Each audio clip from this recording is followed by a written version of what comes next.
Hi friends, it's Valerie. Welcome back to my channel and welcome back to this week's What's for Dinner. If you are new here, I would love if you would hit that subscribe button and join my YouTube family. And go ahead and leave a like or a comment down below because it really does help my channel. This week I've got 6 meals for you in this video, and 3 of them are going to be main recipe meals and the rest are just going to be quick little things that we had. And let's just get started.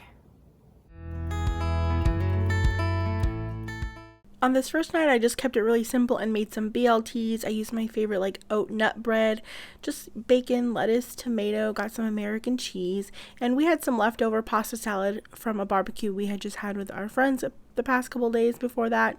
So I just had that with that, and it was delicious and really easy.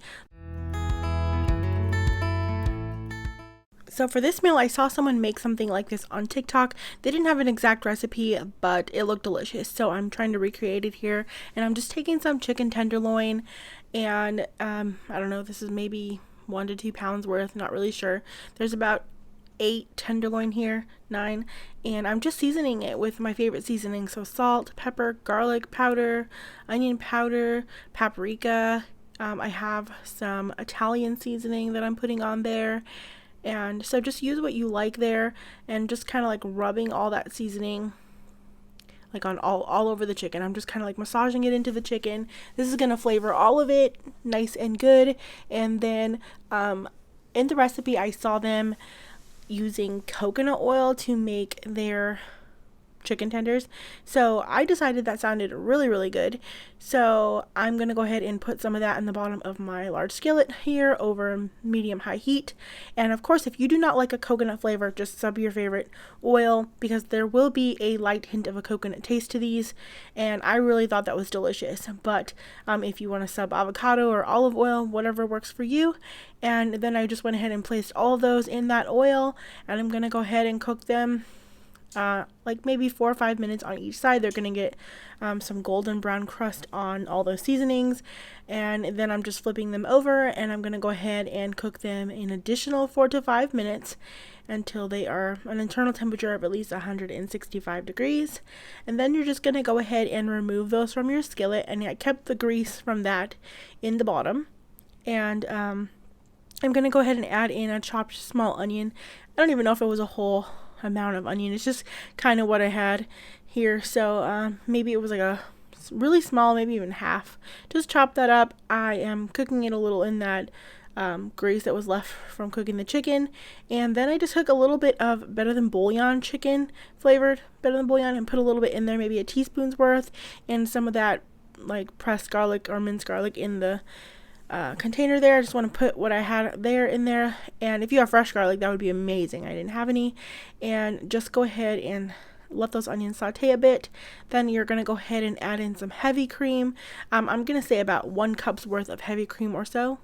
And I'm also adding in about a tablespoon's worth of butter, and I'm going to add in some of this Italian style cheese. You could use whatever works for you. If you want Parmesan or mozzarella, I just had this blend and I wanted to use it up, so I'm adding about maybe a half a cup's worth. I just kind of eyed it. I'm stirring that together and just kind of making a nice cheese sauce, and it was a little thick for my liking, so I did go ahead and add a heavy splash of just milk there to go ahead and thin that out a bit while still keeping it nice and creamy. And then now just go ahead and taste your sauce and see if you need any more seasonings. I thought it really needed some more pepper. We love pepper. If you would like some heat, some red pepper flakes or some Cajun seasoning would be great in this. And then just go ahead and add your chicken into that sauce. I'm not stirring it around. You can if you'd like. But I'm just going to set them into that sauce. And then even the juices that are on that plate, I'm going to go ahead and pour those back in there. That's more flavor. And then I am taking some more of that Italian blend cheese and I'm just sprinkling a small amount on top of that. And I went ahead and browned some panko in a little skillet with some butter, and I'm gonna say maybe 1/3 to 1/2 cups worth, and just gonna go ahead and pour that right on top. And I'm going to bake that at 400 degrees for about 10 to 15 minutes, just keeping an eye on it to make sure that the panko doesn't get too burnt. You just want it nice and golden. And then I serve this with some pasta, and you could do rice, anything else you choose. But I also served this with an arugula salad with some lemon basil dressing, and this was a really, really delicious meal. I absolutely loved the coconut flavor to this, especially with like the crunchy panko. It was a nice change up.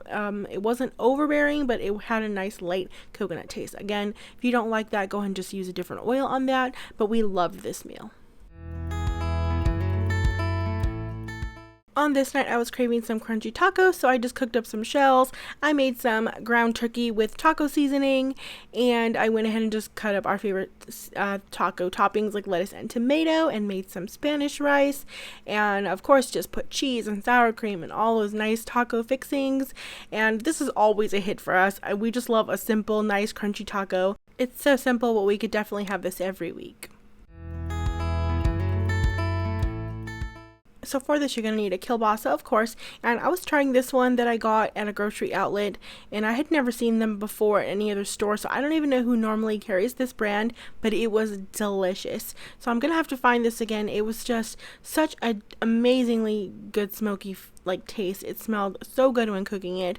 So I just went ahead and cut that in half lengthwise, and then in half again because I really want small pieces there, and I just went ahead, cut them into some small pieces because I like them to get nice and browned. And I'm basically doing the same thing with my zucchini here. With one whole zucchini, I just cut it in half lengthwise and then half again. And then for one yellow squash, the smaller part I only cut into one half, but now onto the larger end of it, I went ahead and cut it in half again. I just like smaller pieces for things typically. And then I'm taking a red onion, or just what I have left of a red onion, and I'm just going to kind of get as much of that as I can, since I don't have any more onion on hand. So I'm just going to go ahead and dice that up. And now to my skillet with a little bit of oil, which I really probably didn't even need the oil for the kielbasa. I was going to do the vegetables first, but decided to do the kielbasa first and had already put the oil in the pan. But just go ahead and cook that into your desired doneness. I like it nice and crispy. So you'll see mine nice and brown, and I left that oil in there from that, and that's going to give our zucchini and squash some good flavor, so that's why I chose to do it that way. And now I'm just adding that in there, and just going to go ahead and stir that around, let it kind of get a little coated in the oil. It's going to saute a bit, and then I'm going to go ahead and season it with salt and pepper, and then some of this Grill Mates roasted garlic and herb seasoning. I love that stuff. Then I saw this Trader Joe's everything but the elote in my cabinet, and I was like, I'm going to use some of this on there. So I'm going to give that a try. It has a lot of nice like Mexican kind of flavors, I guess, like chili powder and things like that. So I thought it would complement this meal very well. And then I added in that diced onion at this point. And I'm just kind of stirring everything together to get all those flavors nice and incorporated. We're going to let that onion begin to soften. And then I decided I want some corn in this because the base of this whole meal is calabacitas, which is like a squash dish.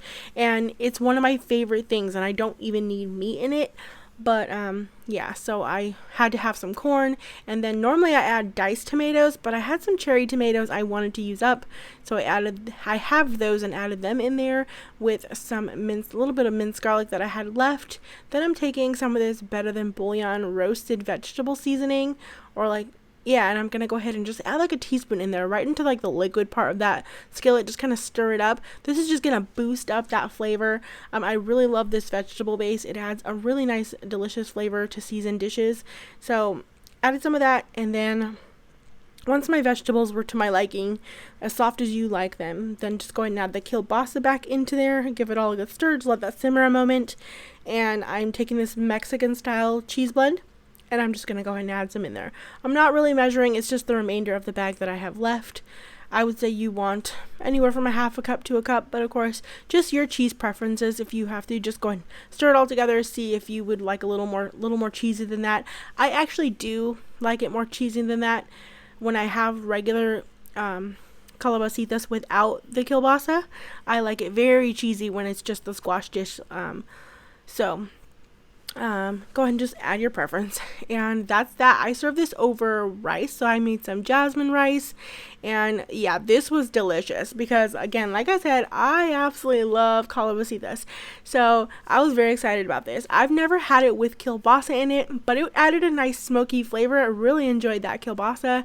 And my boyfriend absolutely loved this meal. He went back for a lot more. Let's just say that. We both absolutely loved it.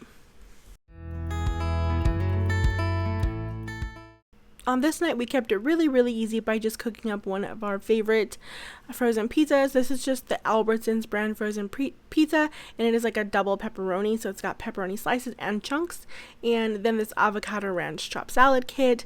I didn't think that was going to pair well, but I had to use it up, and it actually paired deliciously because pepperoni is, like a little bit more on the spicy end, but then you had that nice, like, avocado coolness to, like, go alongside it, and it just really complemented it very well. So just a quick, simple, easy, delicious meal.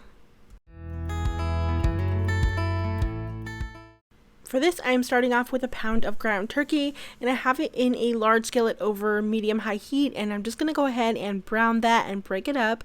And when most of the pink is gone, I'm going to go ahead and season it with some garlic powder, some onion powder, as well as some Italian seasoning and some sweet basil. And then I was just mixing that all together when I realized, I was like, I have a little bit of onion in my refrigerator. It wasn't much, but I went ahead and took it and diced it all up. And then I went ahead and added that in and let that just kind of saute a little bit, get a little softened. At this point, I would have liked to add it sooner than the meat being done, but I figured it'd add a nice flavor and extra like vegetable into this sauce here, which I'm using the Prego fresh mushroom. And I'm getting all that sauce out of there with just a tad of water. I don't want to make this too watery because we are putting this into a garlic bread. So we don't want it like too saucy, like too runny, because then your bread's just going to be soggy. You definitely don't want that. Or maybe you do, but I don't want that. And I just let that simmer for a moment. And then I'm adding in a 16-ounce, so 1 pound package of cooked spaghetti. I cooked my spaghetti in some nice salted water so it has good flavor to start off with. And then, I'm just stirring it into this meat sauce and just kind of combining that. And then I'm going to go ahead and take some mozzarella that I grated and just add that, a couple handfuls, not really sure on the amount, half a cup to a cup's worth, I'd say. And just go ahead and mix that in. And of course, if you don't want cheese, you don't have to put it. But I thought this would be great with some nice cheese in there. I love some spaghetti and mozzarella. Then I went to the store and I got this. You can use a French bread or a sourdough bread. We love sourdough. I was really disappointed in this bread though, because I love sourdough bread and I always get this one from Albertsons, but it's significantly smaller than it ever is. And of course I didn't even notice because I didn't look into the package they put it in. And on the night that I kind of needed to be bigger because I'm making this boat basically, it wasn't, which it was still fine though, but it was a little bit of a disappointment nonetheless. And you're just going to basically cut a boat out of the middle and pull up that center, and I'm going to save that center and make some garlic bread out of it, so don't let that go to waste. And then I melted some butter and maybe like half a stick of butter, and then I'm adding in some garlic powder, some what I had left of that little container of minced garlic, and then some dried parsley, and I'm just stirring that all together and letting that get nice and combined. And then I'm just going to go ahead and baste that on the inside of my bread here, try to get that in all those crevices. We're just making a nice like base of like garlic bread inside of this boat we're creating. And I'm baking that at 375 degrees for about 3 to 5 minutes. You just kind of want to get that a little bit toasty and firmed up. That's going to help to make it not soggy when you put your pasta in, especially if your pasta is on the runnier side, and that'll just make it crispy. If you don't want it extra crispy, then just go ahead and skip that step. And once I pulled it out, you're just going to go ahead and spoon or put your pasta into the middle of the boat that you created there. So I'm just kind of pressing down that spaghetti into there, and then because my meat separated in the pan, like it always stays like in a corner all by itself when you lift the spaghetti, I'm just kind of putting some of that on top, and then I'm covering it again with a little bit more mozzarella cheese and some dried parsley. And then I'm going to go ahead and put it back in that oven at the same 375 degrees for about 15 more minutes. And the cheese gets nice and melted. That bread is crispy and delicious. I love sourdough, so it just adds that extra flavor for me that I like. French bread would also be still just as delicious. Here's just a little shot to show you that there was lots of pasta left, and that is mainly also because my bread was way smaller than it normally ever is. I expected to get like basically almost two like this size. I was gonna cut them in half and do it totally different than this, but it all worked out. But if you're looking to make several of these boats and you had more French breads, that 1 pound of spaghetti will definitely make you a few of these boats, and they were awesome and delicious. They were such a cool concept. I really liked that we could just eat these, like, you didn't need a fork. You could just pick up your bread and just eat it and get a bite of bread and spaghetti at the same time. And I served this with a spring salad, a basic with tomatoes, and it was all very delicious. I love a good spaghetti night. I don't normally have them often with making so many different things on here, so it's really nice when I get to just have spaghetti. Even though this is a little bit different, it all tastes the same in the end, having spaghetti and bread. It's just a nice little fun concept. And thank y'all so much for watching. Don't forget to hit that subscribe button and that little bell so you don't miss out on any future What's for Dinner videos, and I hope you all are having an amazing week.